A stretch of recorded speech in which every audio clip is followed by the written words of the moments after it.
One of the things that I'm really interested to hear more about your perspective, as we were talking earlier, is how these conversations, like you're alluding to, we tend to want to provide nice, quick, clean solutions to it. Sure. And what you were suggesting is inadvertently that cheapens the conversation because it's Indeed. not willing to look the ugly monster in the face. Could you tell us a little bit more about that? And what you mean by that? I call it the policy of the endorphin. Okay. Right. See, at some point, difficult discussions, we want to feel good about communicating them. That's a really good And I think observation. you said the very good point about how this is a difficult thing to talk about. Yeah.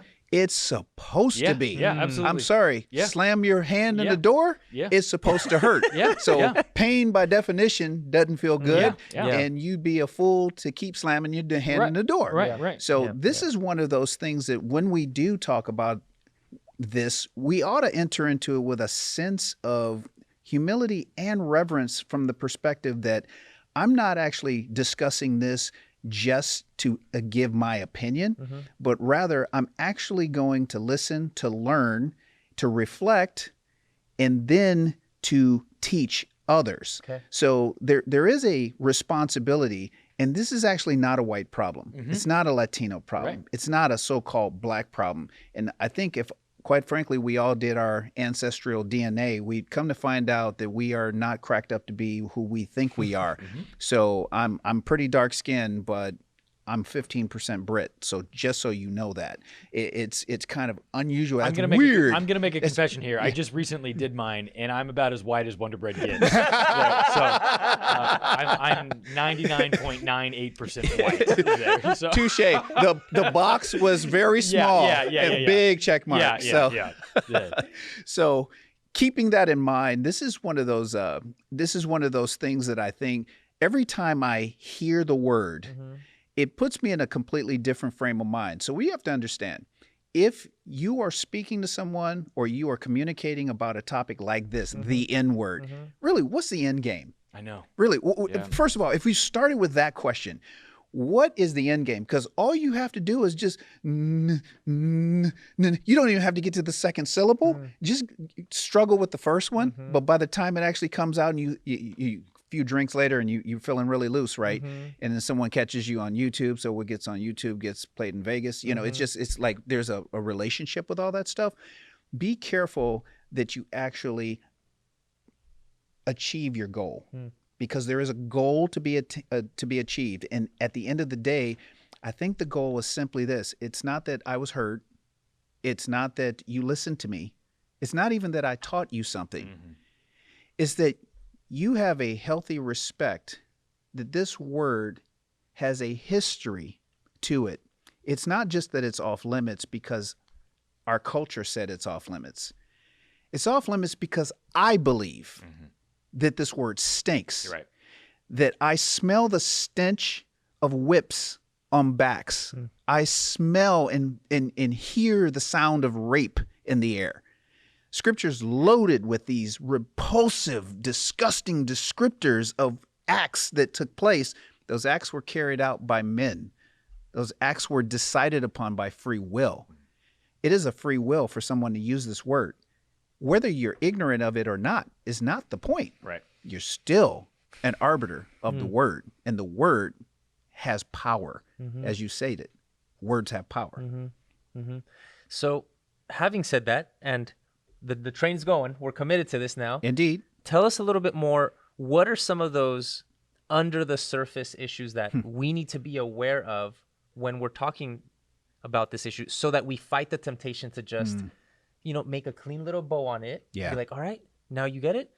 We're glad we're not that guy, right? Oh, man, good. Oh, no, not like, how do we actually take a look at what's under the surface? What do you think? I think probably one of the first things is to admit that no one owns the franchise on this word. Okay, so this word has been franchised more than McDonald's. How many have been served and served up and beat down? You can't come into this as if you can speak the word from a position of authority. because there's no authority to be taken here. Right. It's a word of deep ignorance, That's a really helpful. deep shame and deep pain. That's really helpful. So now from that perspective, everything else just falls into place, truly. Okay, so I'm not going to walk up to someone and say, "Hey, Mr. Black Man or Mr. Black Lady, can you tell me what you think about this word?" That's not a way to broach this subject. I think a way to really broach this subject is just from a prayerful consideration of, first of all, I think I know what the word means. I've looked it up on Wikipedia in my dictionary, and I think I've seen that. I think I even saw an episode of Roots. And wow, that must have been a tough time for people. And then some others will say, you know what? I've got black friends. Yep. That doesn't give you credibility. Having a black friend is not about a badge of honor or some sort of way of saying, I'm diverse. I've met my diversity score for the day. No one's impressed with that. Right. But I'll tell you what. I'll tell you the thing that does matter to me is a contrite or broken heart over this matter. Because you can get passionate about a lot of things. But for me, my passion on this particular topic means nothing if I don't actually have a worldview that is anchored down to something absolute, that does not move, that does not decay, that does not change, that does not shift. And that's a topic we're obviously infusing in here. And that's my faith in God, my faith in Christ. Yes.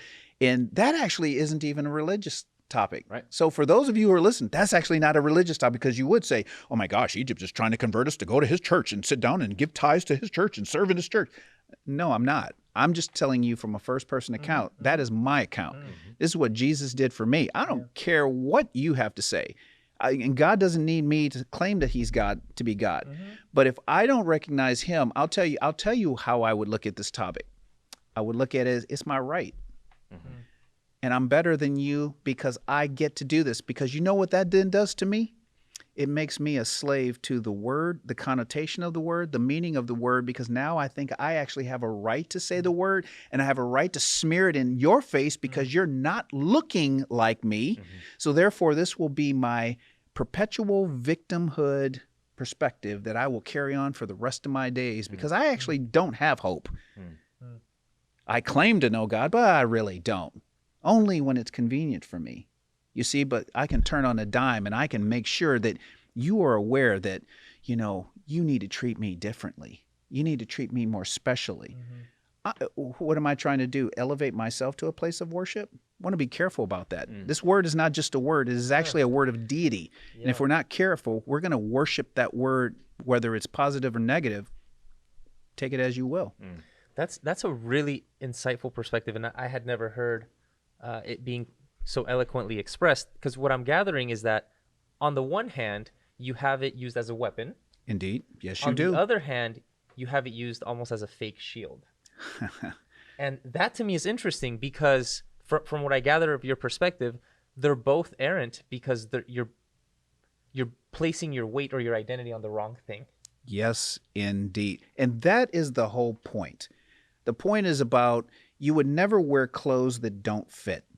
And if they don't fit, you would rather them be too large than be too small. This is just one of those things that I think, and I wonder, in the grand scheme of life, if you were to see the sum total of your life, of all the things that actually mattered, that actually changed human history, would this rise to the surface?